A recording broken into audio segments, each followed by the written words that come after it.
Hola chicos, buenas tardes. Cumpliendo con el compromiso de subir el capítulo 2 del resumen, para que sea lo más corto posible, y completar el capítulo 1 que vimos en la segunda reunión virtual del pasado 9 de enero. Quedamos con una pregunta para ver si están haciendo trabajar el dinero para ustedes o siguen trabajando por dinero. En la reunión tuvimos una respuesta de una de las participantes que nos dijo que sí, está haciendo trabajar al dinero para ella.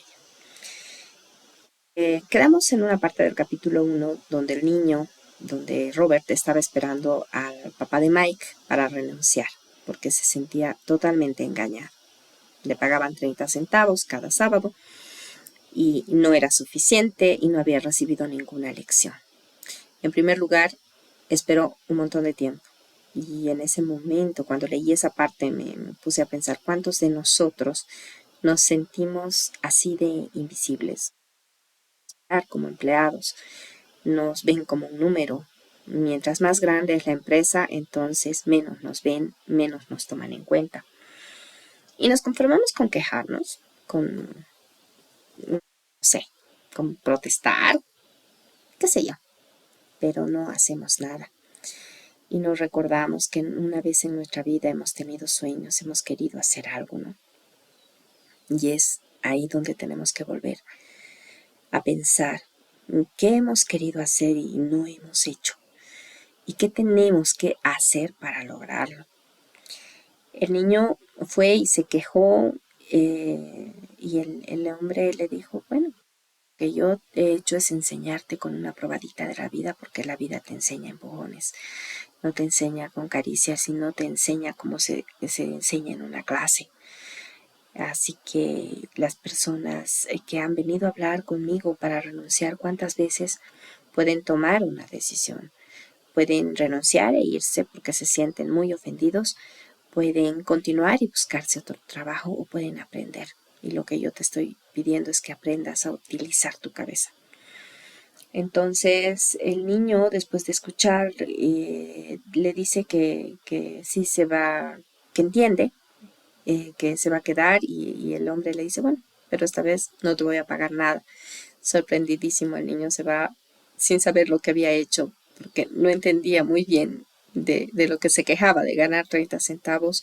Ahora no iba a ganar nada, porque el papá de Mike le había dicho que no debe trabajar por dinero, no debe caer en el miedo de perder el dinero o de la codicia, refiriéndose a la codicia como el deseo que se tiene de obtener ese dinero pensando en lo que va a comprarse, como muchos de nosotros podemos hacerlo. Voy a ganar esta platita, he hecho este trabajito, entonces me voy a comprar esto, o te prestas plata, o te pides cosas a crédito porque vas a tener ese dinero. Gastas la plata antes de tenerla. Y por eso trabajas, porque te has comprometido, ¿no? Ese es ya el deseo de tener ese dinero para comprar X o Y cosa. Entonces, como ya tienes un compromiso, tienes miedo a no cumplirlo. Y, y ese es un círculo vicioso, ¿no? El miedo, la codicia, que te entrampa en lo que es la carrera de la rata. Y le recomienda siempre primero dite la verdad, digan la verdad, o sea, cómo se sienten con esa situación. Habla de que la principal causa de la pobreza es el miedo y la ignorancia. Por ello es importante estudiar, pero estudiar con un propósito, no estudiar para tener un título solamente. Hay que pensar en que nuestras emociones nos van a hacer tomar decisiones, nos van a generar pensamientos. Si tú estás pensando en una recompensa o una gratificación inmediata, entonces tú vas a tener el dinero y lo gastas. O vas a querer trabajar en algo que te dé dinero y que te permita gastar. Pero si tú estás pensando en un propósito mayor, en qué quieres más allá, entonces vas a poner tus pensamientos en un objetivo y vas a mirar más a largo plazo, como lo aprendieron los niños. Dejaron su béisbol, dejaron sus tiras cómicas, se trabajaban, a diferencia de muchos otros niños de su edad, con un propósito: aprender para ser ricos, ¿no? Eh, Esa es una decisión que tenemos que tomar en cada momento y no tenemos que dejar que el dinero gobierne nuestras vidas, sino nosotros manejarnos con ese propósito y tener al dinero como una herramienta que nos va a permitir alcanzar objetivos mayores y mejores a largo plazo. Pensar con la mente es buscar nuevas posibilidades, ver oportunidades que no todas las ven. Existen oportunidades que, como no estamos pensando en eso y no tenemos nuestro sistema de activación reticular orientado a buscar oportunidades, pues no las vemos. Estamos en esa rueda, ¿no? Gano dinero, lo gasto. Gano dinero, me esfuerzo, entro a trabajar, salgo, me canso, qué sé yo, pero tengo el dinero para salvar mis gastos y darme mis gustos. Pero no pensamos en en qué puedo invertir más allá que me permita ganar más dinero. Habla un tanto de los impuestos. En Estados Unidos los impuestos son mucho más estrictos y en este libro habla más de un momento en el cual el trabajo formal hace que se les descuente tanto a los empleados como a los empleadores, tal como sucede acá, ¿no? Pero con la diferencia de que el mayor porcentaje de trabajo en nuestro país, Bolivia, es informal. Es decir, no tienen beneficios sociales y tampoco pagan la misma cantidad de impuestos. Tenemos un miedo grande, que es el miedo a perderlo todo, y es por eso que no tomamos las decisiones de invertir. Pienso en la película de El Camino a la Felicidad, donde el protagonista es Will Smith, ¿no es cierto? Él tenía un sueño, invierte, no le va bien y pierde a la esposa se fue, se queda por su decisión con su niño y pasan durísimos momentos, pero él tenía claro, en primer lugar, que se iba a quedar con su hijo y que él podía lograr. Él tenía claro, claro en su mente el recuerdo de que era bueno en matemáticas, pese a que en su curso hayan sido 5, y que podía lograrlo. Él había visto a una persona feliz y deseó eso. Una persona que salga de su trabajo feliz, radiante, contento, y le apostó y lo logró. Pero tuvo que hacer sacrificios. Nadie ha dicho que va a ser fácil. El miedo está, pero hay que continuar.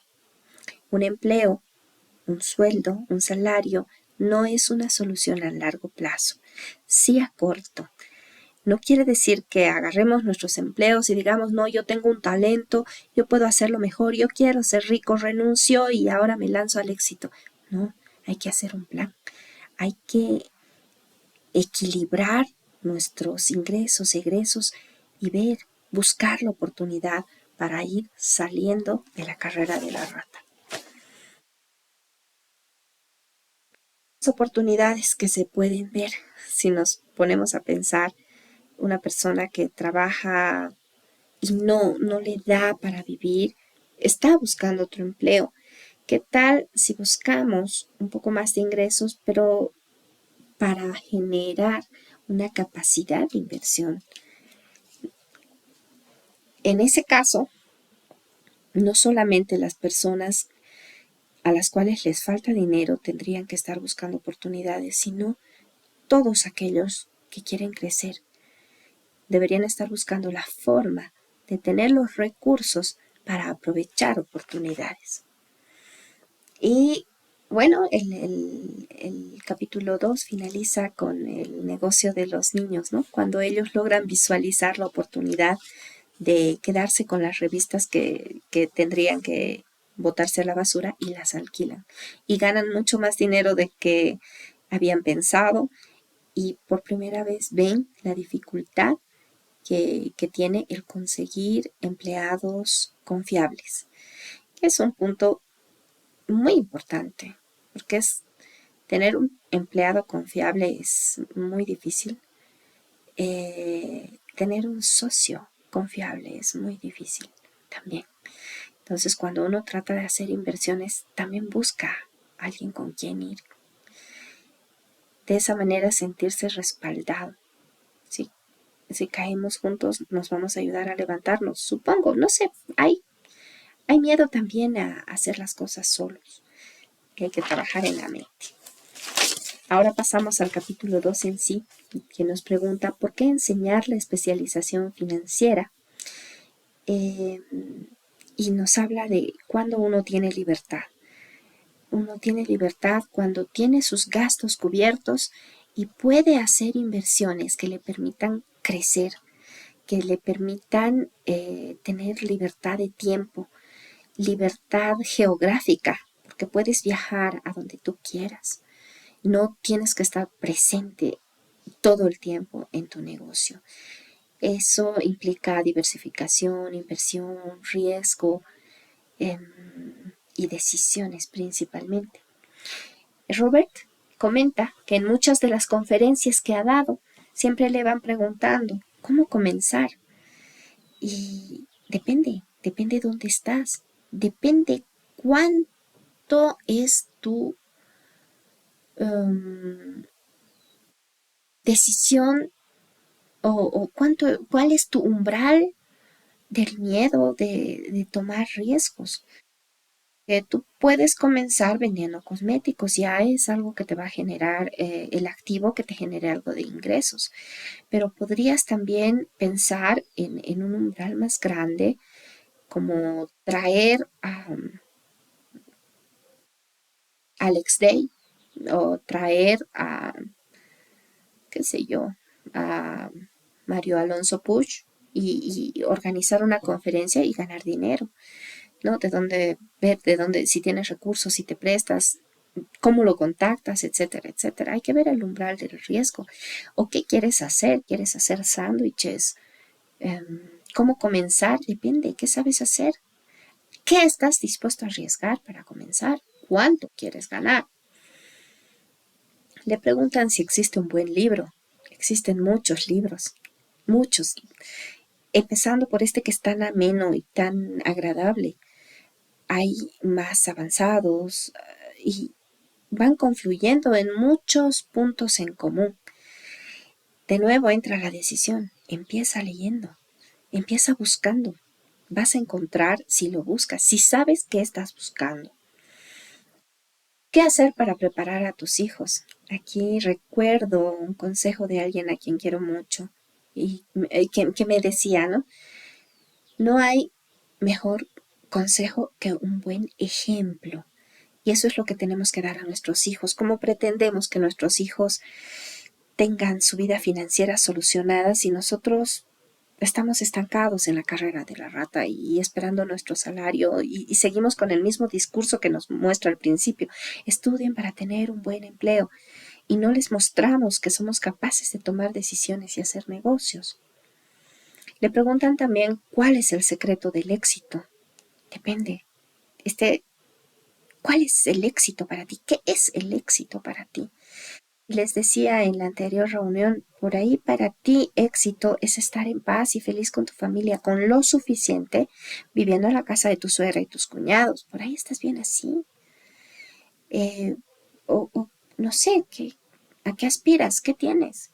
¿Qué es el éxito para ti?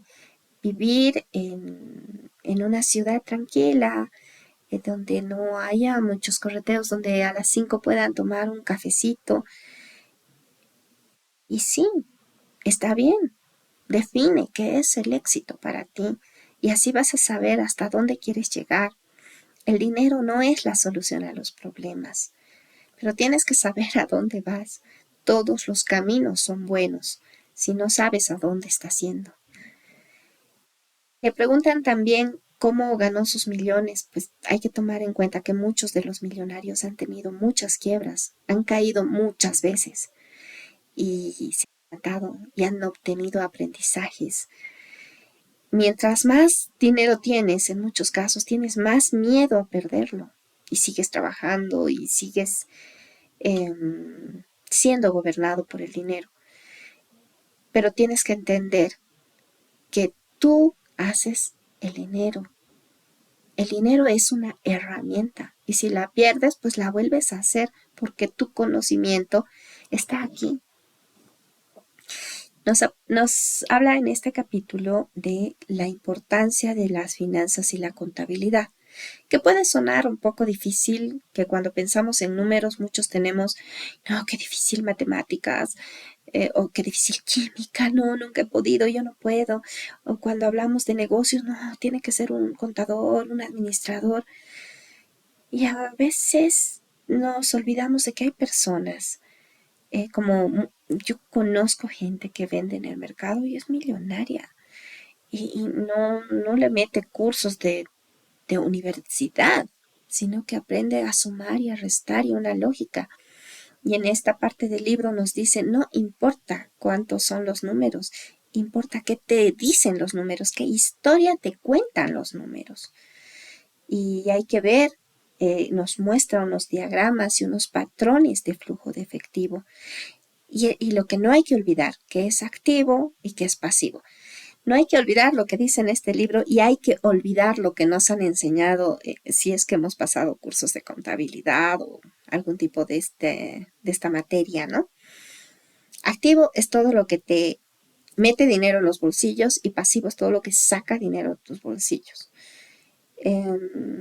Cuando hablamos de un vehículo de uso personal, es un pasivo. ¿Por qué? Porque tienes que meterle gasolina, tienes que meterle mantenimiento, el seguro, está a tu cargo cualquier gasto por algún accidente, entonces te saca dinero.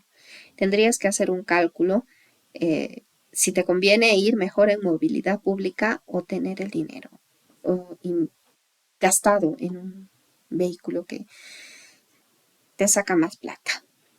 Y peor, vas a quererlo cambiar por el siguiente modelo y vas a tener que poner más plata y es más gasto. Activo es todo aquello que te genera más dinero, inversiones. Podemos hablar desde las cosas más sencillas y que te dan menos plata, como los depósitos a plazo fijo, como las cajas de ahorro en el banco. Podríamos hablar un poquito más allá, las inversiones en SAFI. Podríamos hablar de algo más riesgoso. En mi ignorancia les digo, no tengo conocimiento. Sí tenemos en el grupo una persona que nos puede hablar de eso, de inversiones en bitcoins, criptomonedas, etcétera. Podemos hablar de inversiones más utilizadas, como inversiones en terrenos, como compra de departamentos y alquiler de los mismos. Podemos ver también préstamos de dinero. Hay muchas formas de ganar, de hacer trabajar el dinero. Y de acuerdo al umbral del riesgo, uno decide, ¿no? Voy a invertir en productos de cosméticos, Ésica o Boticario, productos de alimentos, de salud, voy a venderlos, voy a invertir en, no sé, no se me ocurre, a ver, digamos, en productos de Nippon Flex, que son de salud también, y que me van a dar ganancias, depende cuál es tu umbral de riesgo y qué tiempo tienes para invertir también en eso, ¿no? Nos habla de cómo es el patrón del flujo de efectivo del rico, que siempre anda haciendo crecer sus activos para que le aumenten sus ingresos. Y si quiere tener algunos premios, le vamos a llamar premios a un último modelo, él está pensando primero qué inversión va a hacer para que le genere el ingreso que pueda pagar ese gustito. En cambio, la gente de clase media dice, normalmente tiene un sueldo que a medida que va creciendo, él está pensando en cómo va a mejorar su calidad de vida con una mejor casa, un mejor auto, qué sé yo, pero siempre con ese riesgo, sin considerar que un auto de uso personal o una casa solo para que vivan saca dinero del bolsillo. Y cuando hablamos del pobre, pues no tiene activos, está viviendo en tratar de tener los ingresos para poder cubrir los gastos. Ni siquiera piensa en tener activos porque no puede. El rico construye activos, el pobre o de clase media construye pasivos. Este sueño de perseguir, dice, la historia de cómo perseguir el sueño financiero se convierte en una pesadilla financiera. Entonces sucede cuando los novios se casan, empiezan a vivir juntos, juntan sus ingresos, se les hace pequeño el departamento, quieren algo más grande, se endeudan, les llegan tarjetas de crédito, van teniendo más deudas, alguien les ofrece una consolidación de deudas para tener una sola cuota, lo aceptan, pero ahí está la tentación, la tarjeta y es como mono con gilet y la gastan otra vez y tienen más deudas y más deudas. Em, hay que aprender a controlar los gastos hormiga, esos gastos pequeñitos del día a día donde el hijo nos dice, no, que quiero ir a Burger, cualquier día de la semana o un fin de semana gastamos más de lo que debemos. No solamente es aprender a ahorrar, sino aprender a reinvertir lo ahorrado. Un punto importante y que me gusta mucho es el tema del pensamiento que habla de una historia de japoneses que habla del poder de la espada, de la joya y del espejo. El tema del espejo, conocerse a uno mismo, aprender a dominarse a uno mismo, dejar de tener vergüenzas, dejar de tener miedo a hablar en público o estar pensando en qué me van a decir, cómo me van a juzgar. Tenemos que crecer, somos adultos y asumirlo. Y si me han visto despeinada en el video, pues, lo siento, no me he peinado. ¿Qué hace? No pasa nada. Y si mi voz es muy bajita y muy chillona y lo que sea, no pasa nada. Hay que aprender a tener mucha autoestima y trabajarla todos los días porque no es un trabajo, ya, me tomo una pastilla de autoestima y estoy bien. No. Este grupo, este plan que tenemos de leer libros y acompañarnos quiere hacer eso en cada uno de nosotros, tener un crecimiento personal. Uno lo va a trabajar en la mente, en el cuerpo, en el espíritu, en el desarrollo para tener lo que cada uno merece, porque todos merecemos todo. Si uno no invierte o inviertes en un gusto, en un algo emocional como es una casa, no está mal. Pero fíjate que si te endeudas por una casa, estás dejando de invertir. Estás metiendo plata a una obligación que te va a tomar tantos años que tal vez te sientas viejo cuando ya estés terminando de pagar o tal vez ni siquiera sea tuyo cuando te mueras. En fin, uno tiene que aprender a controlar ingresos versus gastos, tener un superávit y ese superávit reinvertirlo. Agarrar nuestros activos y hacerlos crecer y pensar qué es activo y qué es pasivo. Esa es la lección del capítulo 2, básicamente.